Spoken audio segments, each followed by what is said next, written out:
Hello everybody. Please allow me to add just a few thoughts onto my summary video. I wanted to make sure this is perfectly clear.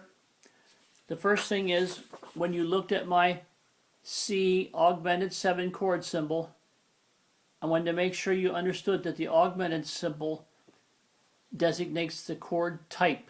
It's a type of bass chord. That's all that symbol means. All right, and here's your linear alphanumeric notation that I use, and that augmented symbol refers to the bass chord type.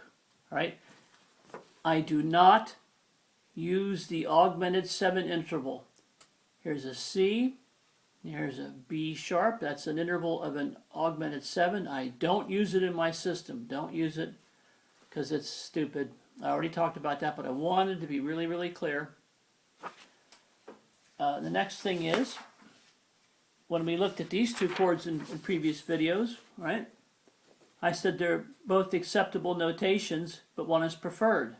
And I talked about why it's preferred. But I forgot to mention, my rule for enharmonic notation.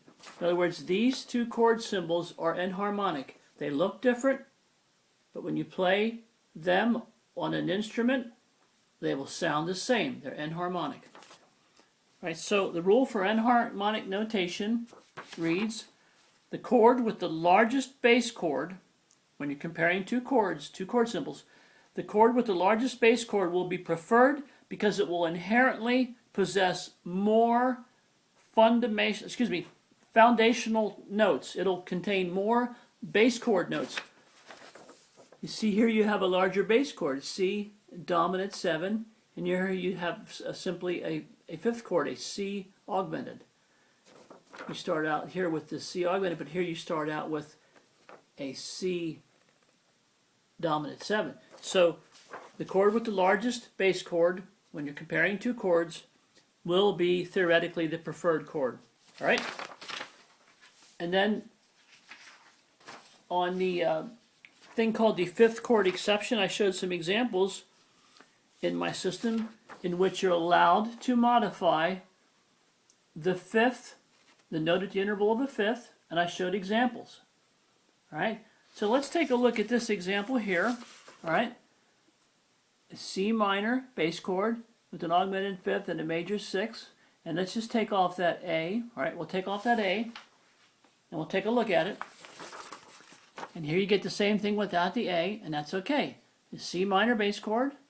And the modification, the one modification is an augmented fifth. In other words, mentally, theoretically, you took out the G, perfect fifth, the G, and you put in an augmented fifth. Now, when you were watching me talk about that, you probably said, oh, wait a second, I noticed something again. I was paying attention, and I bet you did. You might have seen this. You might have said, oh, wait a second. What I see here is a C augmented bass chord, right? I see a C augmented bass chord, and I see one modification, a minor third. That would be the minor third, but no, we do not modify the third in my system. I said that before, but I don't know if I made it clear. We do not modify the third, right? We can take the third out, just take it out, scrap it, but we don't modify it. It changes the whole mood of the chord. It basically ruins the chord. And I talked about repeatedly specifiers.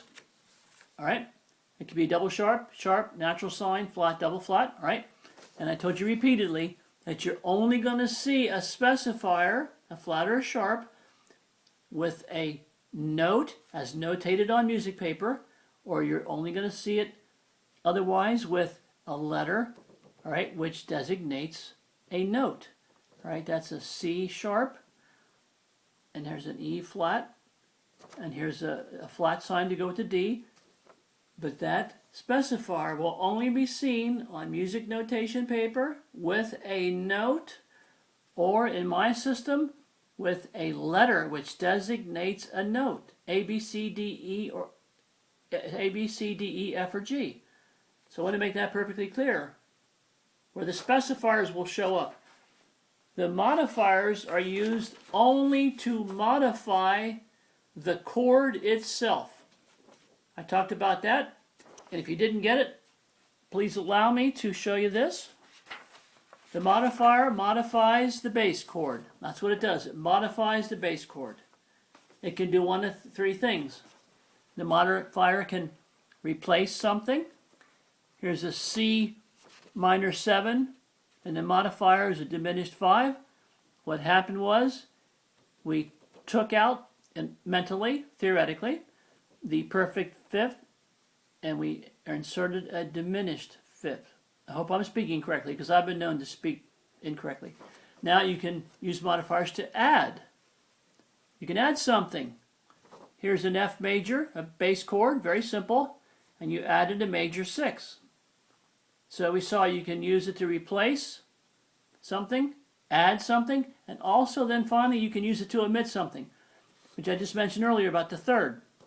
Here we have a C dominant 7 bass chord. All right. N means no. It's a modifier symbol. No third. The third has been removed. The third is omitted. It's omitted. But we stuck in a perfect 4 here. And in traditional theory, this is very important, this is called a suspension chord. I mention that repeatedly in my accordion videos, but I don't call it a suspension chord. But that's an example of the note that's omitted. No third. N means no. And like I said earlier, that N is on the list of my modifiers. All right. So that should be clear. Then I mentioned how do we approach a chord? I talked about building a chord from scratch, which I've done many times. I talked about reading a piece of music, an established piece of music, and analyzing that music to determine what the chord is. And I actually showed you this example.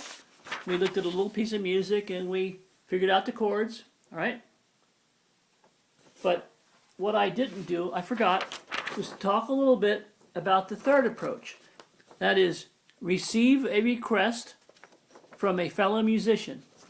Let's say the keyboard player, Jimmy, says, Joey, I need a C dominant 7 with a diminished 5th.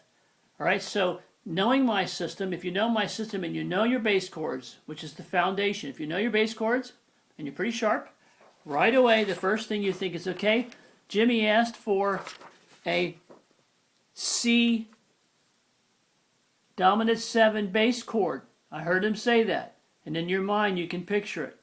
And always remember, this clef symbol is mine. It's the same as a G clef, so don't be confused. So right away in your mind, you think of the bass chord, you know it right away, it's real simple. But he wants a modification. He wants that diminished 5.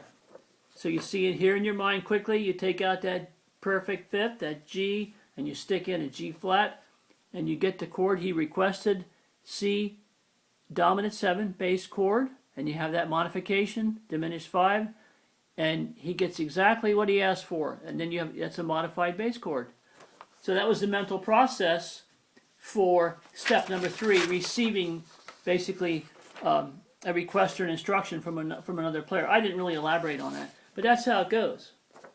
In your mind, you got the bass chord, you got your modifications, you work it out like that, and quickly, and really quickly, you're done. So I think that's it, and I think my summary is done, and I'd like to move on to, if I can, if I'm still breathing, my System 2000 staff notation. And some of you will find it so simple and so strange that you might laugh at me, but that's okay. That's it. Thank you for being incredibly patient through my chord symbol set of videos. And that's it. Good night.